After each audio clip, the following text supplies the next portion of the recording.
लखनऊ से तस्वीरें आप देखिए अभी आपने कि किस तरह वहां पर इंतजामात किए गए हैं। ये देखिए, ये तस्वीर इस वक्त लखनऊ की हम आपको दिखा रहे हैं। आप इन तस्वीरों के जरिए देख पा रहे हैं कि यहाँ पर लोगों के लिए इंतजामात किए गए हैं कि वो भी इसे देख पाएं। और यहाँ बड़ी संख्या में लोग जो चंद्रग्रहण इस वक्त देख रहे हैं, चूंकि लखनऊ में भी इसकी शुरुआत हो चुकी है। कुछ और सहयोगियों का रुख करते हैं वापस से, चूंकि जयपाल भी हमारे साथ बने हुए हैं। जयपाल, काशी में चूंकि इस वक्त जो नजारा है वो दर्शकों को दिखाइए, और कुछ लोग अगर आपके आसपास मौजूद हैं तो वो इसको लेकर क्या सोचते हैं, उनसे भी जरा बातचीत करिए।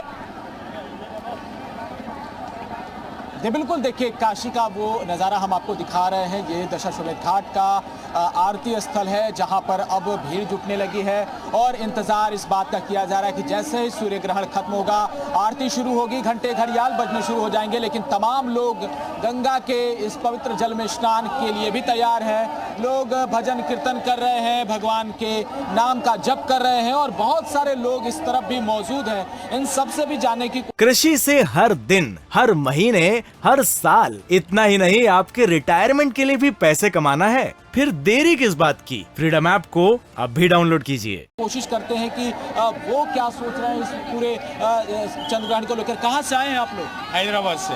क्या चंद्रग्रहण है, जिस तरह से माहौल आप काशी में देख रहे हैं, क्या सोच रहे हैं, किस तरह की चीजें समझ रहे हैं? हमारा अदृष्ट है, उसके वास्ते इधर तक आया था, टाइम पे मिला है, रिजर्वेशन आया। कैसा माहौल है काशी का? कैसा माहौल है काशी का? अंदर है। अच्छा, ये आंध्र से आए हैं, इस वजह से थोड़ी सी भाषा की दिक्कत इनको समझ में आ रही है। लेकिन वो तस्वीरें दिखाते हैं हम आपको कि जहां पर महिलाएं गंगा के इस जलधारा में भजन कर रही हैं भगवान के, और इंतजार किया जा रहा है जैसे 6:19 होगा, यहाँ पर तमाम लोग जो है वो एक बार फिर से पूजा पाठ शुरू कर देंगे और मंदिरों में एक बार फिर से घंटे और घड़ियाल बजने शुरू हो जाएंगे। इंतजार किया जा रहा है, सब कुछ तैयार है, बस उस वक्त का जब चंद्रग्रहण खत्म होगा और तमाम जो घाटों की रौनक है वो एक बार फिर से बढ़ जाएगी, क्योंकि दैनिक विश्व प्रसिद्ध आरती यहाँ पर होने जा रही है। घाटों की भीड़ हम आपको दिखाते हैं किस कदर यहाँ पर घाटों पर भीड़ उमड़ी है और श्रद्धालुओं का एक तरह से जनसैलाब उमड़ पड़ा है। ये चंद्रग्रहण का वो नज़ारा है जो आज कार्तिक पूर्णिमा का स्नान भी है, और ऐसे में तमाम लोग जो है देश के अलग अलग कोने से यहाँ पर स्नान करने पहुंचे। और ऐसी मान्यता है कि अगर आज के दिन माँ गंगा के पावन जल में स्नान करते हैं तो उनके जो तमाम स्वास्थ्य संबंधी विकार है वो दूर होते हैं, और चंद्रग्रहण की वजह से जो निगेटिविटी है वो भी दूर होती है। तो कहीं ना कहीं काशी की अपनी एक मान्यता है, और इसी मान्यता के अनुरूप लोग यहाँ पर काशी में आए हुए हैं और माँ गंगा के इस जल में स्नान भी कर रहे हैं और भगवान को याद भी कर रहे हैं। भगवान भोलेनाथ को लोग याद कर रहे हैं। जयपाल, मैं अभी वापस आपके पास लौटूंगी, कुछ और तस्वीर दर्शकों को दिखाएंगे। लेकिन पूजा भाटिया जी, जैसे कि अभी शुरुआत चंद्रग्रहण की हो चुकी है, खास संयोग इस बार बन रहा है कार्तिक पूर्णिमा, और फिर दूसरी तरफ ये चंद्रग्रहण की शुरुआत अब हो चुकी है। ऐसे में मैं आपसे जानना चाहूंगी, चूंकि ज्योतिषाचार्य हैं आप, इसका देश पर किस तरह से इम्पैक्ट पड़ेगा, दुनिया पर किस तरह से इम्पैक्ट इसका पड़ने वाला है?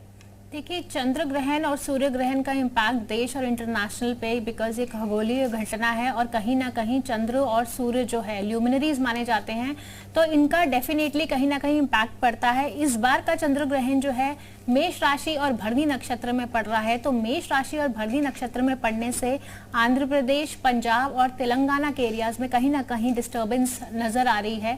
और इसके अलावा भरणी नक्षत्र में पड़ने से इनका जो स्वामी है वो शुक्र है, तो सफेद चीजें जैसे कि रुई, कपास, चांदी, सोना, इन सब चीजों के दाम बढ़ते हुए नजर आ रहे हैं, और इंडिया में आर्थिक जो मंदी का जो माहौल बनने की संभावनाएं बनी हुई हैं। साथ ही मंगलवार को होने से गेहूं के दाम, जो बेसिक नेसेसिटीज हैं हमारी, उसके जो प्राइस जो है वो इंक्रीज होते हुए नजर आ रहे हैं। और जो चंद्रमा जो है वो जनता का भी कारक है, तो जब आपकी आर्थिक व्यवस्था कहीं ना कहीं हिलती है तो जनता का आक्रोश बढ़ता है, और जनता का आक्रोश बढ़ता है तो कहीं ना कहीं अशांति और वायलेंस की घटनाएं भी घटती हैं। तो देश में इस चीज का हमें असर होता हुआ नजर आ रहा है। साथ ही जो हमारे जो कोस्टल एरियाज हैं जैसे कि महाराष्ट्र, तमिलनाडु, कोलकाता या फिर केरला, यहाँ पे कहीं ना कहीं जो नेचुरल कैलामिटीज की संभावनाएं हैं, क्योंकि कोस्टल एरियाज में हाई टाइड्स की वजह से कहीं ना कहीं ज्यादा हैवी रेनफॉल या फिर तूफान के अंदेशे नजर आ रहे हैं। इसके अलावा यदि हम भारत की कुंडली देखें तो भारत की वृषभ लगन की कुंडली है, और साथ ही 12वें घर में चंद्र ग्रहण लगने जा रहा है। तो 12वें घर में चंद्र ग्रहण भारत के लिए ओवरऑल तो बहुत ही अच्छा है। कृषि से हर दिन, हर महीने, हर साल, इतना ही नहीं आपके रिटायरमेंट के लिए भी पैसे कमाना है। फिर देरी किस बात की, फ्रीडम ऐप को अब भी डाउनलोड कीजिए।